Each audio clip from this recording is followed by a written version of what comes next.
সুপ্রভাত বন্ধুরা, তোমরা কেমন আছো? আমরা সবাই খুব ভালো আছি। মৌসুমী সংসারের নতুন একটা ব্লগে তোমাদেরকে স্বাগত জানাচ্ছি। আমরা জানো তো বাড়ি চলে এসেছি। আসার ব্লগটা তোমার সাথে শেয়ার করা হয়নি। আমার সোনা সে বাড়ি আসবে না কি কান্না, জোর করে নিয়ে এসেছে। এবার তাহিরপুরে নেমে তাও কাঁদতে কাঁদতে ঘুমিয়ে পড়েছে। স্টেশনে নেমে দেখে, তাহিরপুর স্টেশনে নেমে দেখে যে এটা বাড়ির দিকে আর আসবে না, স্টেশনের দিকে আবার চলে যাচ্ছে। আমি আবার দিদুন বাড়ি যাবো।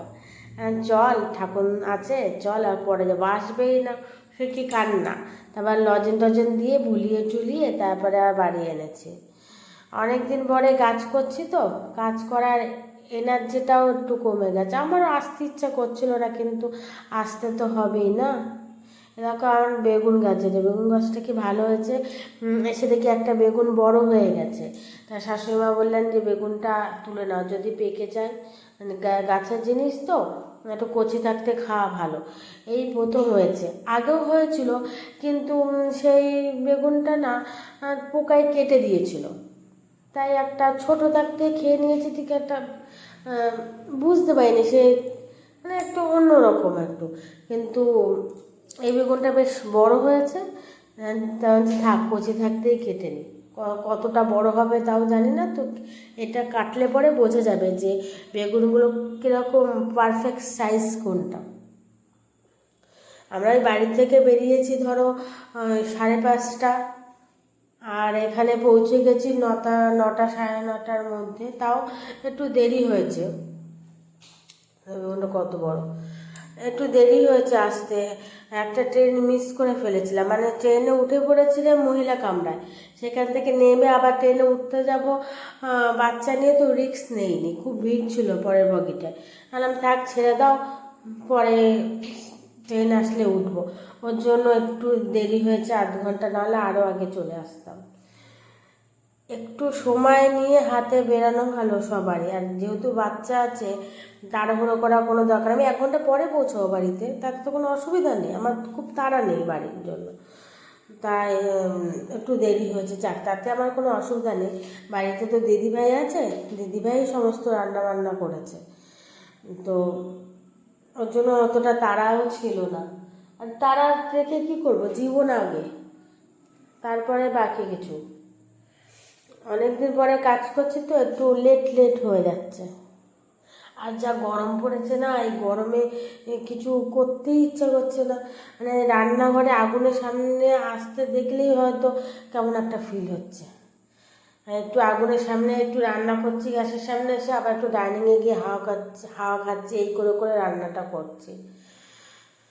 যারা এই গরমে, মা জেঠিমারা যারা রান্না করে, আমাদের মতন হাউসওয়াইফরা যারা রান্না করে, তারাই জানে যে গরমে রান্না করা আর সমস্ত কাজকর্ম করা যে কতটা টাফ। যারা ওয়ার্কিং লেডি ওম্যান আছো তাদের তো কষ্টই, কিন্তু আমাদের মতন যারা হাউসওয়াইফ আছে তাদেরও কিন্তু খুব কষ্ট। তাদের কাজকে অবহেলা করলে হবে না, তাদের জন্যই কিন্তু গোটা সংসারটা চলছে। একটা হাউসওয়াইফ যদি, আমি যদি সব কিছু পারফেক্ট সময় মতো না করি, তাহলে কিন্তু সব ক্ষেত্রেই কিন্তু দেরি হয়ে যাবে। সে স্বামী, শাশুড়িমা, আমার ছেলেকে খাবার দেওয়ার থেকে শুরু করে ঠাকুর পুজো দেওয়ার থেকে সবই দেরি হয়ে যাবে। একটা কাজ দেরি হলে পরপর সব কাজ দেরি হয়ে যাবে। আগে ভাবতাম মা কাজ করে, মার কি কষ্ট হয় না। এখন বুঝি, হ্যাঁ কষ্ট তো হয়, কিন্তু কি করবে, তাও তো করতেই হবে। এখন নিজে সংসার হয়ে সেটা বুঝতে পারি। এই মাছ এনেছে, মাছ দিয়ে সজনে ডাঁটা দিয়ে ইচ্ছা আছে একটু পাতলা করে ঝোল করার। মানে গরমে তো বেশি রিচ খাওয়া উচিত না। তাছাড়া এই কদিন বাড়িতে মানে ভালোই খাওয়া দাওয়া হয়েছে, মাছ মাংস ডিম সবই খেয়েছি।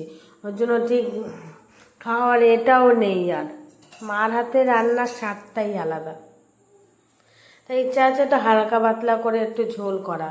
আর যা গরম পড়েছে, একটু গরমে অত মশলাপাতি খাওয়াটাও একটু ঠিক না।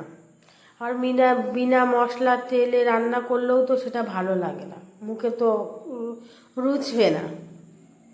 মাছের ঝোল প্রায় হওয়ার মুখে, আমার রান্না হয়ে গেছে, এবার আমার সোনাকে খাওয়াবো, খাইয়ে স্নান করাবো, করিয়ে খাইয়ে দাইয়ে রেডি করে দিয়ে তারপরে অন্য কাজ। এর ফাঁকে একটু সময় ছিল বলে একটু কুচিনাটা পরিষ্কার করে নিচ্ছি। আগে তো 2-1 দিন অন্তত ছাড়া ছাড়া কুচিনাটা পরিষ্কার করতাম, কিন্তু এখন শোনা হওয়ার পর থেকে সেই রেগুলারিটিটা মেনটেন করা হয় না।